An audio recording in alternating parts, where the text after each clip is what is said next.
But ultimately, in 2021 January, I think, our Deepam, they have decided to disinvestment for 100%, to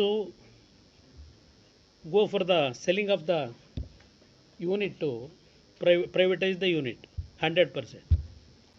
But during that time, Andhra government, they have passed a resolution in the Andhra Assembly opposing this disinvestment decision. ప్రతి అన్నను ఆలోచన చేయమని అడుగుతా ఉన్నాను, ప్రతి అక్కను ఆలోచన చేయమని అడుగుతా ఉన్నా. మీ జగన్ ఆమోదం లేదు కాబట్టి స్టీల్ ప్లాంట్ ప్రైవేటీకరణ ఇంతవరకు కేంద్రం వెనకడుగు వేసింది. అందరూ ఆలోచన చేయమని అడుగుతా ఉన్నా.